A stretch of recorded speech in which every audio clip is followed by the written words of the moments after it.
Mr. President, sir, this Constituent Assembly declares its firm and solemn resolve to proclaim India as an independent, sovereign republic and to draw up for her future governance a constitution wherein the territories will be governed by the country.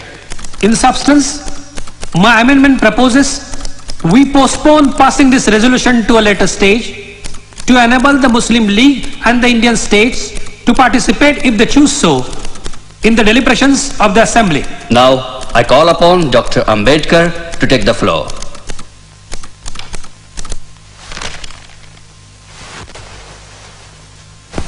Mr. Chairman, I am indeed very grateful to you for having called me to speak on this resolution. I know today we are divided politically, socially and economically.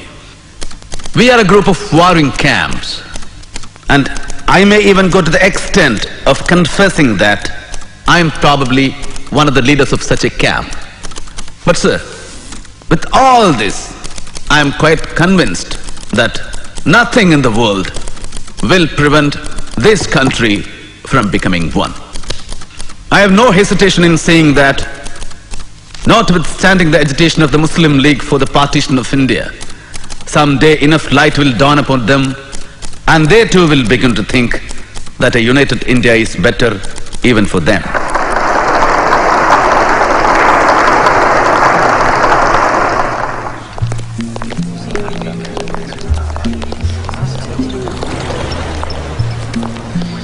It seems you are firm on your stand on Pakistan. Well, Dr. Ambedkar, in your own words and thoughts on Pakistan, you have said that Hindus think that Pakistan is a dream of Muslims, but Muslims know that Pakistan is a reality. No, Mr. Jinnah. I'm against your two-nation theory. We should fight for the rights of the minorities staying on in this country.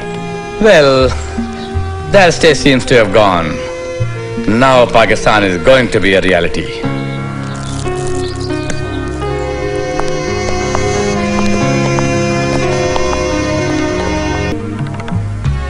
Yes, history has put this responsibility on us. I suppose I shall have to carry this blood on my conscience when I die. Well, to business then. Do you know the reason why I requested you to come here? I would like you to be a part of the national government of Free India. Do you accept? It depends. What portfolio? Law. Will there be enough work? Plenty. Don't worry. A lot of new measures are to be legislated. Yes. The Hindu Code Bill is still pending, isn't it? Well, we are determined to clear it fast.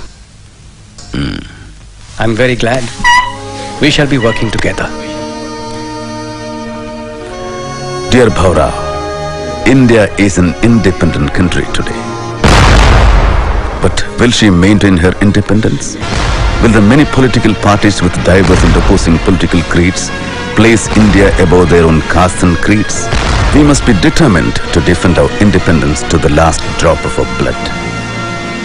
Mr. President, sir, I introduce the draft constitution settled by the drafting committee and move that it be taken into consideration.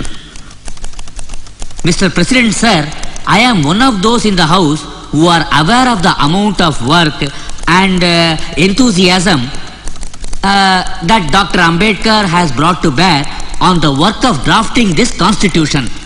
The House is perhaps aware that of the 7 members nominated by you, one had resigned and was not replaced. One was away in America and his place was not filled up, and another person was engaged in his state affairs, and there was a void to that extent. 1 or 2 people were far away from Delhi, and perhaps reasons of health did not permit them to attend. So it happened ultimately that the burden of drafting this constitution fell on Dr. Ambedkar. and I have no doubt we are grateful to him.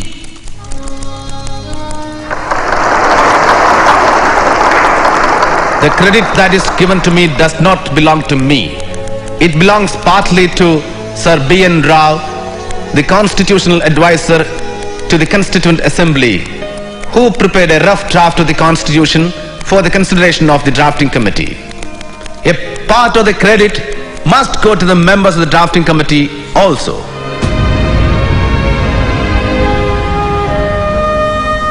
I shall not enter into the merits of the Constitution because I feel, however good a Constitution may be, it is sure to turn out bad because those who are called to work it happen to be a bad lot. However bad a Constitution may be, it may turn out to be good if those who are called to work upon it happen to be a good lot. It is therefore futile to pass any judgment upon the Constitution without reference to the part which the people and their parties are likely to play. Thank you.